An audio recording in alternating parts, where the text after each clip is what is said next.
Your grandmother, or maybe your mom. She worked her whole life, raised kids, maybe nursed patients, maybe taught third grade, maybe ran a household budget tighter than any Fortune 500 CFO. And now she's 68, opening her Social Security deposit. And it's smaller than her husband's, smaller than her brother's, smaller than the guy who worked the same number of years she did. Here's the thing. She didn't do anything wrong. The system did this to her. And in a few years, it might do something even worse. Look, I want you to sit with that for a second, because what I'm about to walk you through isn't some abstract policy debate happening in Washington. This is about real money in real bank accounts that real women are depending on to eat, to pay rent, to keep the lights on. And there's a freight train coming. A Social Security funding shortfall that's projected to force benefit cuts in 2032. And women are standing closer to the tracks than men are. So today we're breaking down exactly why that is, how big the gap already is, which states make it worse, which states make it better, and most importantly, what you can actually do about it before retirement shows up at your doorstep. Stick with me, because by the end of this video, you're going to understand something about your own financial future that most people never figure out until it's too late.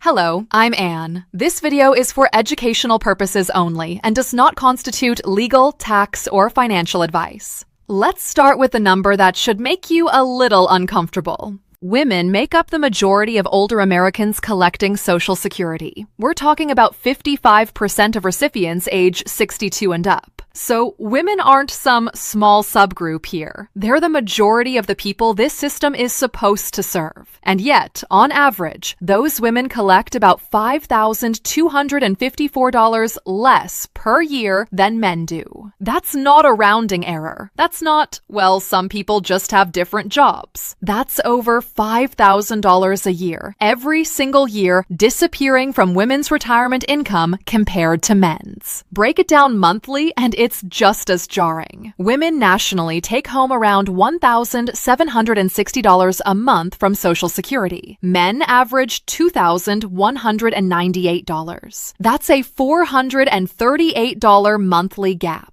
Now stretch that out over a 20, 25, 30-year retirement, and you start to see how a small monthly difference turns into a financial canyon by the time you're 85. And here's where it gets heavier. There's a Social Security shortfall projected to trigger automatic benefit cuts around 2032 if Congress doesn't act. Think of Social Security right now like a bathtub, with the drain slightly bigger than the faucet. For a while, the water level looks fine, but eventually, if nobody adjusts the flow, the tub runs low. And when it does, the system is designed to cut payouts across the board. The problem is, a percentage cut doesn't hit everyone the same way. If you're already running on a smaller check, a 20% cut hurts a whole lot more than if you're working with a bigger cushion. So a benefit cut that sounds equal on paper actually lands harder on the group that already has less. And that group, overwhelmingly, is women. One advocate working on this issue, Courtney Anderson at the National Women's Law Center, put it about as plainly as you can. Older women are dramatically more dependent on Social Security to cover their basic needs than older men are. Not extra spending money, not a nice bonus on top of a pension.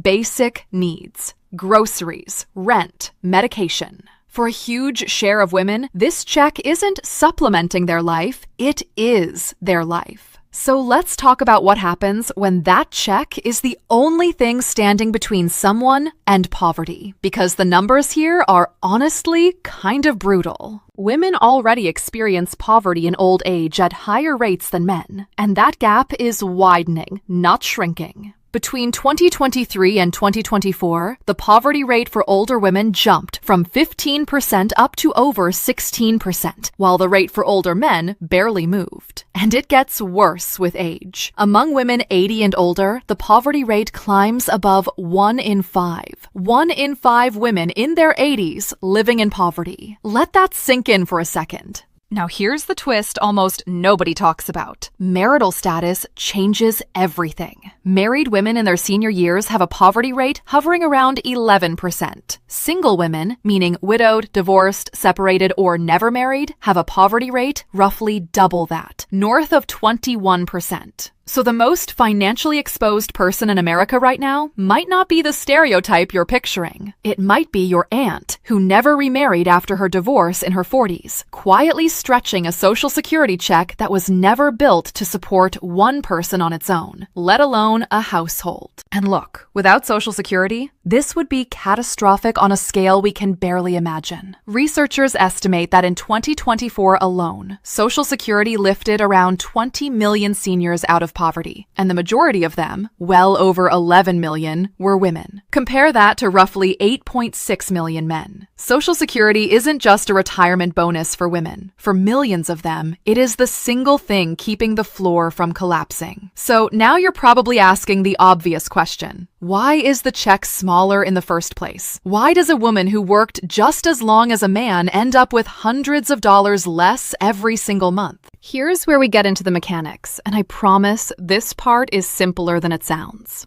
Social Security calculates your benefit based on your highest earning working years, basically your peak earning era. So if your paycheck was smaller during those years, your eventual Social Security check is smaller too. It's not adjusted for fairness, it's just math, pulled straight from whatever you actually earned. And that means any gap that existed in your paycheck during your career gets baked directly into your retirement income, decades later. And we already know there's a real pay gap. Recent census data shows women working full-time earn around 83% of what their male counterparts earn. That number has been creeping upward over the decades. It's better than it used to be, but it's still a meaningful gap. And that gap doesn't just disappear when someone retires. It rides along quietly for 30, 40 years and then shows up again the day Social Security starts depositing checks. But the pay gap alone isn't the whole story. There are at least 3 other forces stacking the deck, and once you hear them, you're going to recognize them immediately.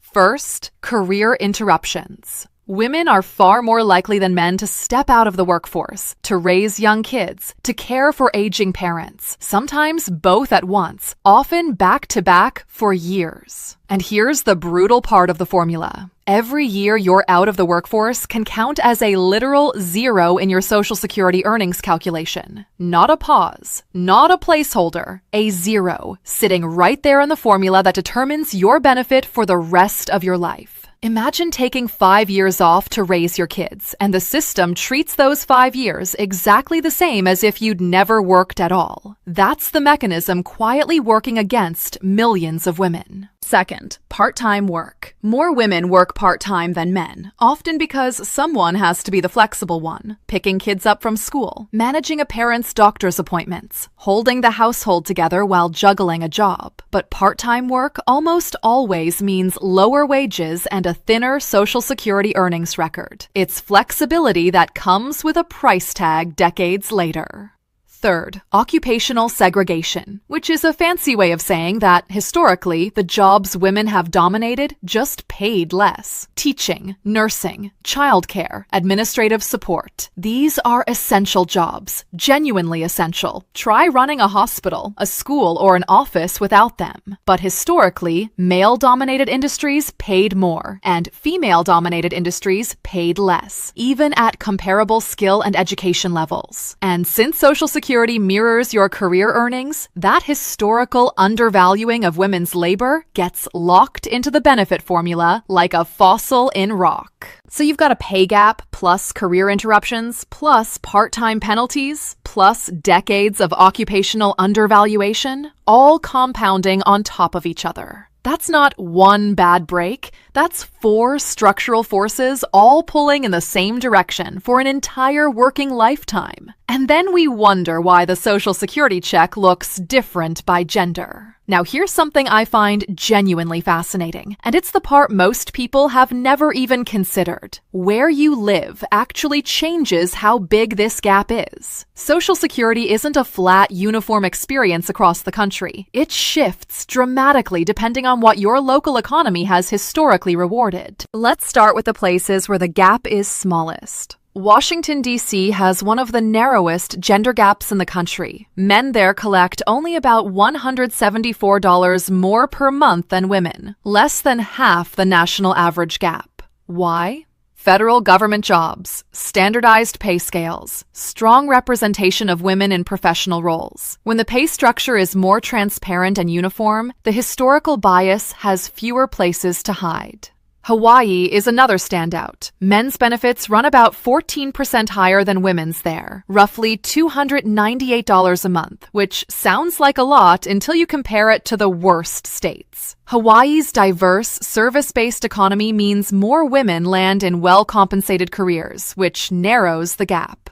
New York tells a similar story. Men collect about 16% more, roughly $349 a month. Again, thanks to a varied service economy that pushes more women into higher-paying roles. Now let's go to the other end of the spectrum, because this is where it gets genuinely jaw-dropping. Utah has the largest Social Security gender gap in the entire country. Men there collect an average of $2,400 a month. Women collect $1,751. That's a 27% gap, a difference of $649 every single month, which adds up to nearly $7,800 a year. Annually, just gone compared to what the men in that state are receiving. Louisiana isn't far behind with roughly a 26% gap. And here's the part that really stings. Women in Louisiana have the lowest average Social Security benefit of any women in the entire country at $1,552 a month, while men there collect $2,094. And then there's Wyoming, where men's checks run almost 24% higher than women's, $2,311 a month for men compared to $1,759 for women. Notice a pattern in those three states?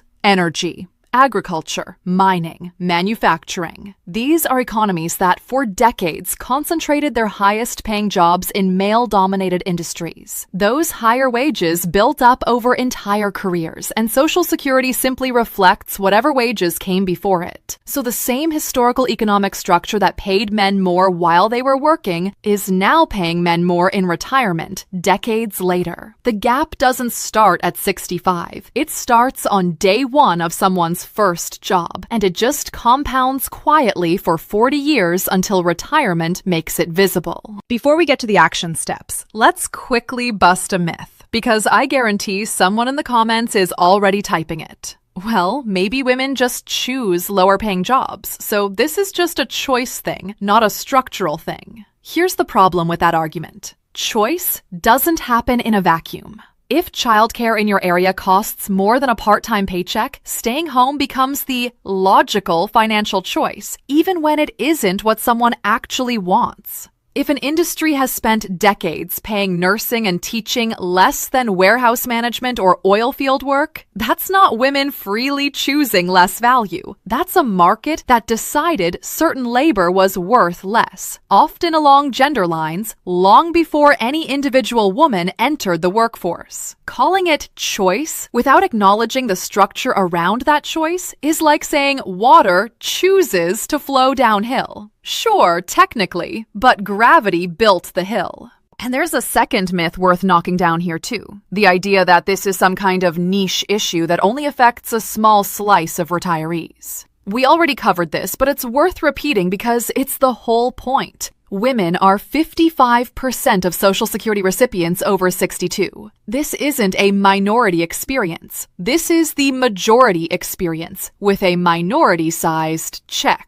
Now let's talk dollars and cents on that looming 2032 shortfall, because benefit cuts can sound abstract until you actually run the numbers. Depending on how Congress responds, or doesn't respond, projections suggest benefits could be reduced by roughly a fifth if no changes are made before the trust fund's reserves run low. 20% off of an already smaller check hits very differently than 20% off a larger one. If a man's $2,198 monthly check drops by that share, he loses around $440 and is left with roughly $1,758. If a woman's $1,760 check drops by that same share, she loses around $352 and is left with roughly $1,408, already below what the average woman receives today, and meaningfully below what the average man would still be collecting even after his own cut. Same percentage, wildly different real-world outcome. That's the part that should make this feel less like a policy footnote and more like a 5-alarm fire for financial planning. Okay, so by now you might be feeling something between frustrated and a little anxious. And honestly, that's a fair reaction. But I didn't bring you here just to hand you a list of depressing statistics and walk away. I brought you here because there's something you can actually do about this, starting today, regardless of your gender, your age, or your current income. The core message from the people studying this gap is consistent. Closing it starts with building retirement savings that don't depend on Social Security at all. Think of Social Security as the floor of your retirement house, not the whole house. It's there to keep you from falling through, but you don't want to be living your entire retirement standing on the floor with nothing built above it. So here's what that actually looks like in practice.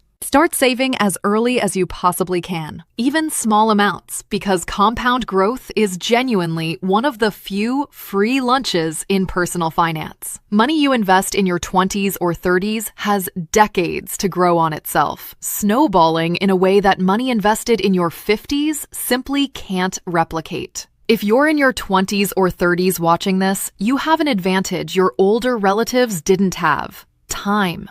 Use it. If your employer offers a 401k match, treat that match like it's part of your salary, because it basically is. Failing to contribute enough to get the full match is the financial equivalent of your employer handing you free money and you saying, no thanks. Find out your match percentage and contribute at least enough to capture every dollar of it. Consider a Roth account, a Roth IRA, or Roth 401k, especially if you're earlier in your career and likely in a lower tax bracket now than you will be later. With a Roth, you pay taxes on the money now while your rate is lower, and then your withdrawals in retirement come out completely tax-free. That's a meaningful advantage if you expect your income and your tax bracket to climb over time.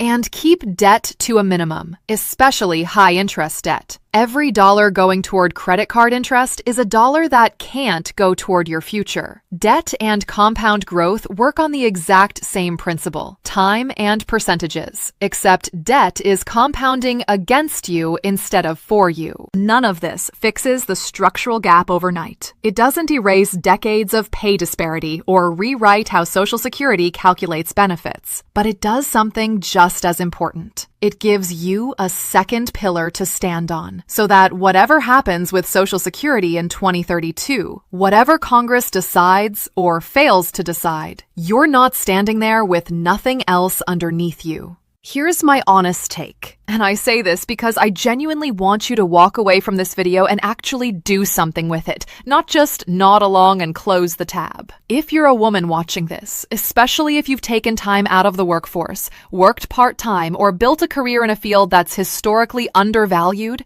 you are not imagining this gap. It's real, it's documented, and it's been quietly working against you for years, without you necessarily seeing it happen in real time. That's exactly why it's so important to build something on your own terms. Savings, investments, a Roth account, whatever fits your situation, instead of relying entirely on a system that was never built with full fairness in mind. And if you're a man watching this, maybe a husband, a son, a brother, this matters for you too, because the women in your life are very likely the ones who'll feel a future benefit cut the hardest. Understanding this gap isn't about guilt, it's about awareness. And awareness is the first step toward actually planning around a problem instead of getting blindsided by it. So here's what I want you to do right now, before you close this video. Go check your own Social Security earnings record. You can pull it up directly on the Social Security Administration's website in about 5 minutes. Look at your actual numbers, see where you stand, and then take one concrete action this week. Open that Roth IRA, bump up your 401k contribution by even 1%, or just start tracking where your money's actually going. Small moves made early are what separate someone who's prepared for 2032 from someone who's caught completely off guard by it. Because at the end of the day, the system might be slow to change, but your own financial plan doesn't have to wait for Washington to catch up. Start building your own floor today so that whatever happens to the official one, you've got somewhere solid to stand. If this video opened your eyes to something you hadn't thought about before, share it with the woman in your life who needs to see it. Your mom, your sister, your wife, your friend. And if you want more breakdowns like this on Social Security, retirement planning, and the money decisions that actually move the needle, make sure you're subscribed because we've got a lot more of these coming.